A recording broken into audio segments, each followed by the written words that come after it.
This is a global news update on Top Lane News. Tonight, the world is on the edge. From the halls of power in Paris and Washington to the streets of Los Angeles, the deserts of Gaza and the backcountry of Victoria, Australia, every headline tells a story about risk, responsibility, and the human stakes behind the news. Here's our roundup. The headlines. French Prime Minister faces high stakes as confidence votes lose. Trump moves to oust Federal Reserve Governor Lisa Cook.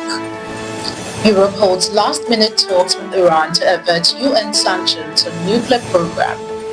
Israeli strikes on Gaza hospital kill 5 journalists.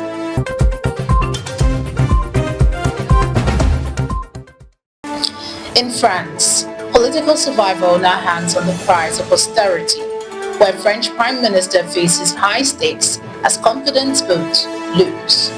French Prime Minister François Bayrou has announced a confidence vote for September 8th as his minority government seeks approval of a £43.8 billion in budget cuts, including pension reforms, civil service reductions, and a wealth tax and potential removal of 2 public holidays.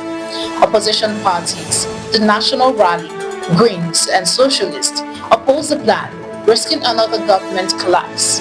Bayrou defends the measures as fiscal stability, but protests reminiscent of 2018 are expected, underscoring that in France, budget cuts can topple governments as well as numbers. From political turmoil in Paris to financial shockwaves in Washington, the battle over who holds the power is testing the strength of democratic institutions on both sides of the Atlantic as Trump moves to oust Federal Reserve Governor Lisa Cook. U.S. President Donald Trump has announced the removal of Federal Reserve Board member Lisa Cook over alleged false mortgage statement. Appointed by Biden in 2022 as the Fed's first African-American female governor, Cook has vowed to stay and pursue legal action. The unprecedented dismissal comes amid Trump's pressure on Fed Chair Jerome Powell, raising market concerns and highlighting the risk when politics threatens central bank independence. As Washington wrestles with its own power struggle, global attention shifts to Geneva, where Europe scrambles to keep Iran's nuclear standoff from spiraling into a full-blown crisis. Europe holds last-minute meetings with Iran to avert UN sanctions on nuclear program. Germany, the UK and France met Iranian officials in Geneva on Tuesday in a last-ditch effort to prevent the reinstatement of 6 UN Security Council sanctions on Iran's nuclear program. The E3 demand renewed IAEA inspections and limits on uranium stockpiles, while Iran rejects extending the current deal and warns of leaving the Nuclear Non-Proliferation Treaty if sanctions return.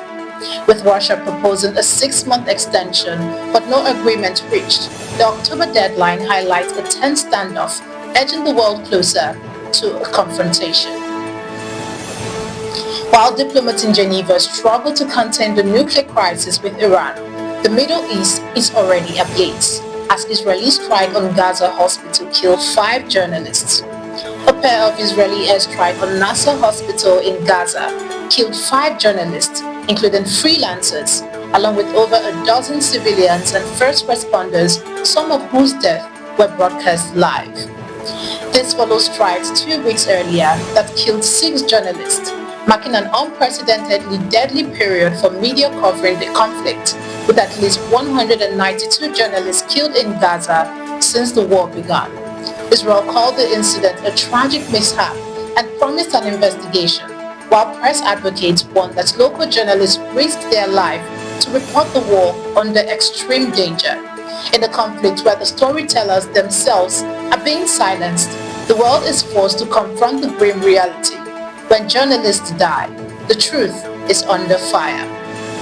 You're watching the Global News Update on Top Lane News. Do stay with us. Still to come.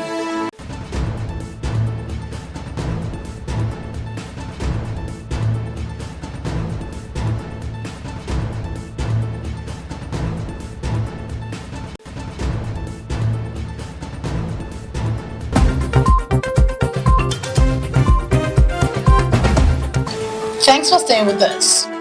In Australia, a rural community is reeling where a manhunt underway in Victoria after ambush kills 2 police officers. A heavily armed man, reportedly Daisy Freeman, and a self-described sovereign citizen remains at large after ambushing police in Victoria, killing 2 officers and injuring a third during an arrest for historical sex offences. Freeman fled on foot into the bush, prompting a large-scale manhunt with aerial support, while authorities urged residents to stay indoors. Prime Minister Anthony Albanese and other leaders paid tribute to the fallen officers as the Alpine community mourns, highlighting how even peaceful towns can face sudden violence. From rural Australia to the US courtroom, the global fight against crime takes starkly different forms, one unfolding in the manhunt through the bush and the other in the long-awaited reckoning of a cartel kingpin. Sinaloa cartel leader Mayo Zambada pleads guilty to U.S. court. Mexican drug lord Ismael Mayo Zambada, co-founder of the Sinaloa cartel, has pleaded guilty to drug smuggling and conspiracy charges in Brooklyn, acknowledging his role in decades of trafficking cocaine, heroin, and meth into the U.S. Arrested in Texas last year after a setup by El Chapo's sons, he apologized for the harm caused and admitted the cartel's corruption of officials in Mexico. U.S. authorities says he will spend the rest of his life in prison, with sentencing set for January 2026. Even the world's most elusive criminal networks eventually face justice.